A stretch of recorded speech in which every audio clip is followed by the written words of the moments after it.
উপস্থিত ভারতের ছাত্র ফেডারেশন ত্রিপুরা রাজ্য কমিটির অন্যতম সদস্য তথা বিভাগীয় কমিটির সভাপতি কমরেড সৈফুদ্দিন, আজকের এই সভায় উপস্থিত ভারতের গণতান্ত্রিক যুব ফেডারেশন কৈলাসহর মহকুমা কমিটির সম্পাদক বিশু দাস,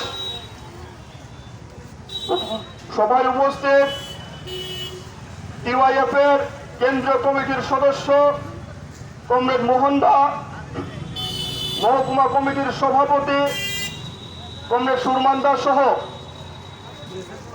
বিভিন্ন অঞ্চল থেকে আগত সংগ্রামী বন্ধু,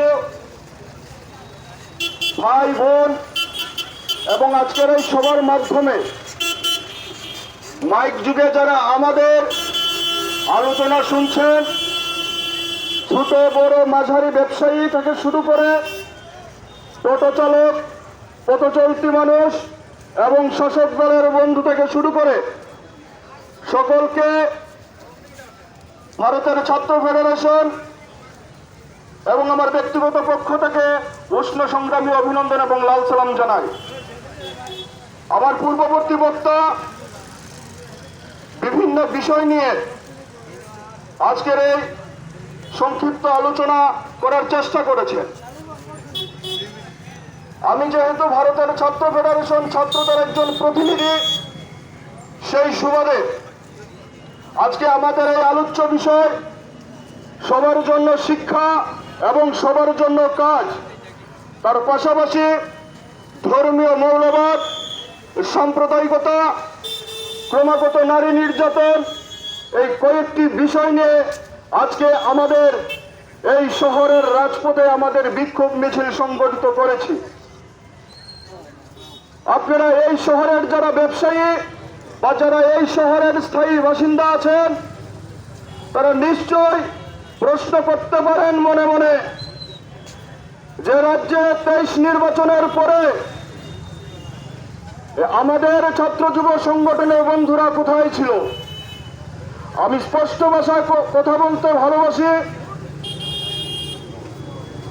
আমরা ন্যূনতম একটা প্রোগ্রাম কর্মসূচি যদি আমরা হাতে নেই, ন্যূনতম তার প্রাথমিক যে নিয়মাবলী, প্রশাসনের অনুমতিপত্র আমাদের নিতে হয়। কিন্তু এ রাজ্যের বিজেপি সরকার, এ রাজ্যের দলদাস পুলিশ ভারতের ছাত্র ফেডারেশন এবং ভারতের গণতান্ত্রিক যুব ফেডারেশনের নাম শুনলে ভয় পায়। তারা যদি কৈলাসহর থানায় যদি যান, আমি কৈলাসহরের কথা বলছি, যদি কৈলাসহরের থানায় যান, বিভিন্ন ধরনের অজুহাত আমাদেরকে দেখান। পুলিশ বাবুদের দোষ দিচ্ছি না, এ রাজ্যের শিক্ষামন্ত্রী, এ রাজ্যের স্বাস্থ্যমন্ত্রী যিনি সমস্ত দপ্তর নিয়ে আছেন, এ রাজ্যের মহারাজা ডক্টর মানিক সাহা, উনার নির্দেশে, উনার অঙ্গুলি হিলনে রাজ্যের বামপন্থী ছাত্র যুবদের কোনো জায়গায় কর্মসূচি পালন করতে দেয় না। অনেকেই প্রশ্ন করতে পারেন যে রাজ্যে এসএফআই ডিএফআই কোথায়? রাজ্যের এসএফআই ডিএফআই কে খুঁজে পাওয়া যায় না। আমরা প্রশ্ন করতে চাই, যারা এসএফআই এবং ডিওয়াইএফআই কে দেখতে পান না, তার পরীক্ষা স্বরূপ রাজ্যের বিভিন্ন জায়গায় খোঁজ খবর নিয়ে দেখবেন। আমার ব্যক্তিগত তথ্য না, রাজ্যের শিক্ষা দপ্তরের তথ্য অনুযায়ী 125টি বিদ্যাজ্যোতি প্রকল্পের আওতাধীন বিদ্যালয়গুলিতে শিক্ষক স্বল্পতার অজুহাত দেখিয়ে রাজ্যের সরকার স্কুল কলেজগুলিকে, বিশেষত বিদ্যালয়গুলিকে বন্ধ করে দিতে চাইছে। কিছু কিছু জায়গায় শিক্ষক স্বল্পতা এবং ছাত্রছাত্রীর সংখ্যা হ্রাস পাওয়ার অজুহাত দেখিয়ে স্কুল বন্ধ করে দিতে চাইছে। আমরা বিদ্যাজ্যোতি প্রকল্পের পরিকল্পনা যখন নিয়েছিল রাজ্যের সরকার, তখন আমরা বিরোধিতা করেছিলাম।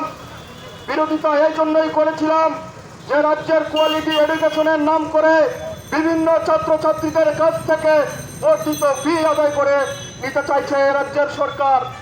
আমরা ওই সেদিন 2022 সালে আমরা ওই কৈলাসহরের রাজপথে পথ অবরোধ করেছিলাম। অনেকেই প্রশ্ন করেছিলেন, নৈতিক সমর্থন পর্যন্ত দিয়েছিলেন যে এসএফআই ডিএফআই এ রাজ্যে প্রতিষ্ঠিত, এ রাজ্যে যদি তারা কর্মসূচি পালন করে তাহলে আমাদের নৈতিক কথাগুলো বলতে পারবে। আজকে অনেকেই প্রশ্ন করছেন, এ রাজ্যের বামফ্রন্ট সরকারের আমলে বছরে 2 বার টেট পরীক্ষা হতো। এমবিবিএস পরীক্ষা থেকে বিভিন্ন শিক্ষা দপ্তর বা বিভিন্ন দপ্তরের পরীক্ষার জন্য নোটিফিকেশন পত্র পত্রিকায় বের হতো। আজকে প্রশ্ন করবেন ওই বিজেপির নেতাদের যে বছরে কয়বার পরীক্ষা হয়, কয়বার নোটিফিকেশন জারি হয়, উত্তর পাবেন না।